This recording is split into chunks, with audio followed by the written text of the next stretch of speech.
And we begin this hour with the very latest on the Israel-Hamas war, after Israeli army has ordered another round of evacuations in the southern city of Khan Yunis.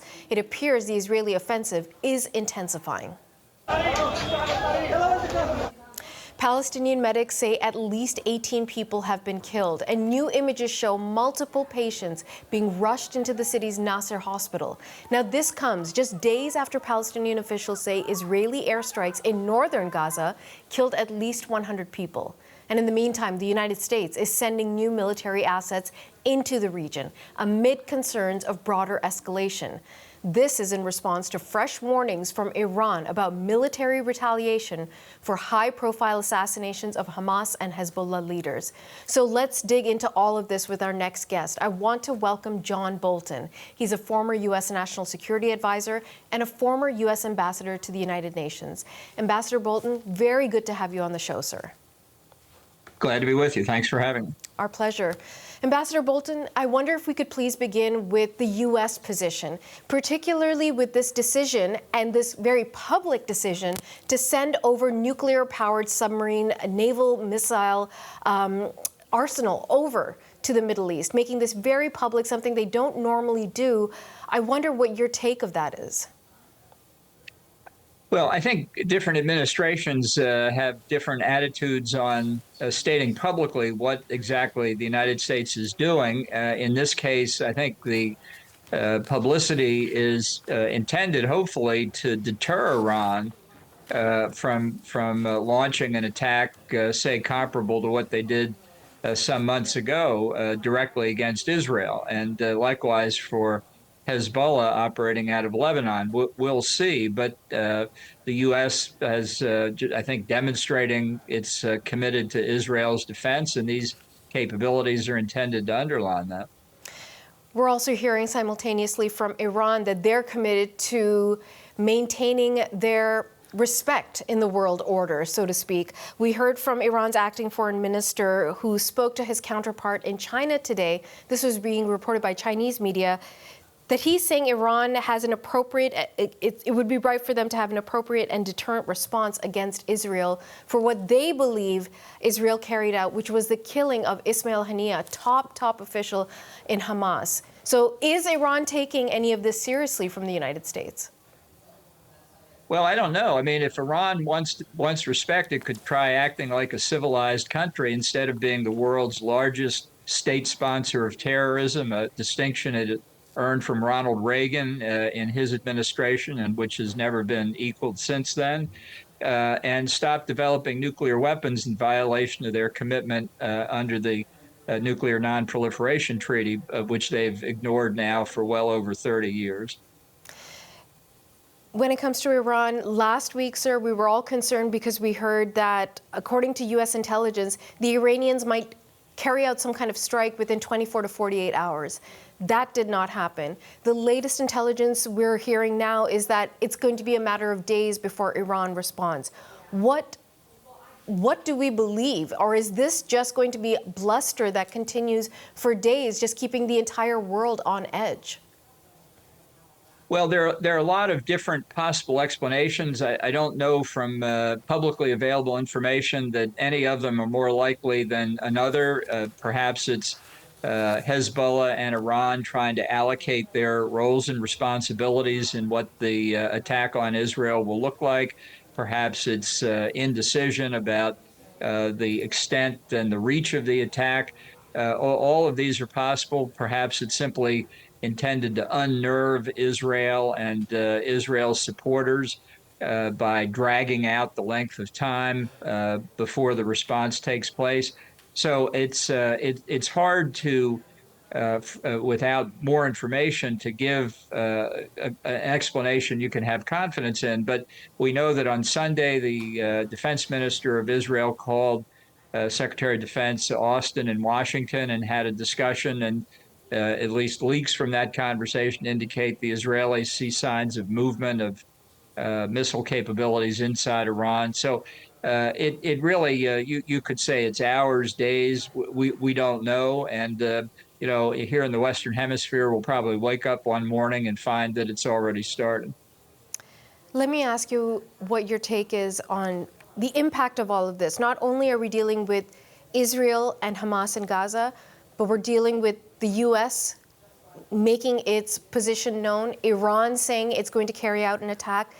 How does all of this play out to the possibility even of any ceasefire talks?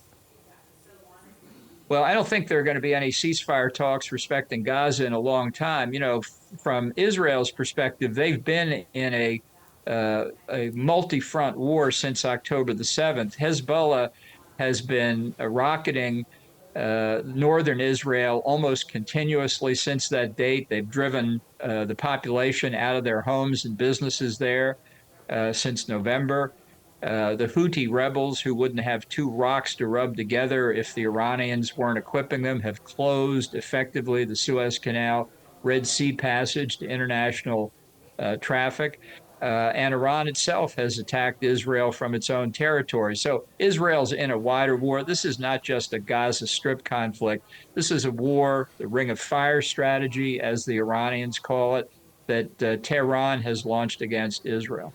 I really want to dig into that, sir, because I have heard you say this before, that this is not about Israel versus Hamas. This is not Israelis versus Palestinians. This is Iran, as you have said and translated, the ring of fire of Iran taking its war to Israel. And that's what led to October 7th. That's what's led to the Houthis and Hezbollah, and on it goes. But then this war, sir, is taking place in Gaza, and it is ordinary Palestinians that are suffering.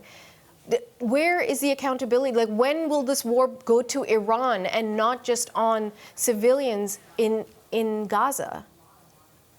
Well, I think if you're worried about the humanitarian needs of the civilians in Gaza, the blame goes to Hamas, quite without doubt. It's Hamas that has taken what must be billions of dollars of resources to build an underground tunnel network to hide their war machine and to subjugate the people of Gaza.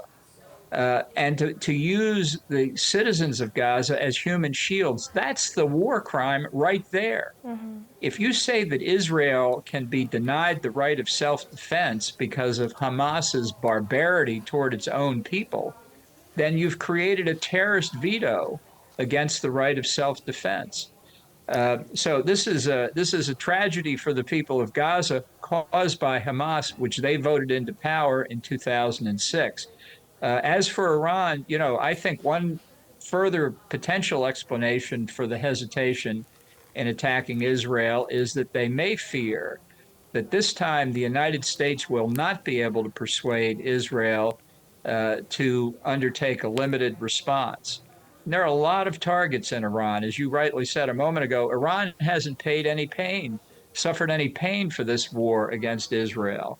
And the government of Israel may decide the time has come. I just wonder, sir, how does this end from your point of view, from all of your experience? What does the day after look like? What does victory in this warfare look like? Well, the elimination of Hamas would be a good place to start. And I think Israel's well on the way to accomplishing that. But I think if you look at the totality of the activity in the region, including the attacks by the Shia militia groups in Syria and Iraq against American military and civilian personnel, it's the mullahs in Tehran who are the greatest threat to peace and security in the region. And those threats will not go away until that regime is replaced. I just want to push back a little bit, sir, on that point, because I completely hear what you're saying. Iran is responsible. It's been making the calls. But for the vast majority of the world watching, what they're seeing take place is utter chaos and devastation in Gaza. And the elimination of Hamas, while it's been the stated purpose of Israel right from the beginning, how do you measure that? How many people have to die? And at what stage does the world say enough is enough? Because if it's an ideology, that ideology will live on. Well, I don't agree with that. I mean, I think the conduct of the United States in World War II was to demand, and all the Allied powers, including Canada, was to demand unconditional surrender from the governments of Japan and Germany. which we achieved. And the ideology of Nazism certainly has not come back to any measurable extent. So you can defeat an ideology, and it's terrible the people of Gaza have to suffer, but maybe they should have thought of that and gone into the streets, years ago against Hamas. Ambassador John Bolton, a real pleasure to speak with you. Thank you so much for your time, sir. Thanks for having me.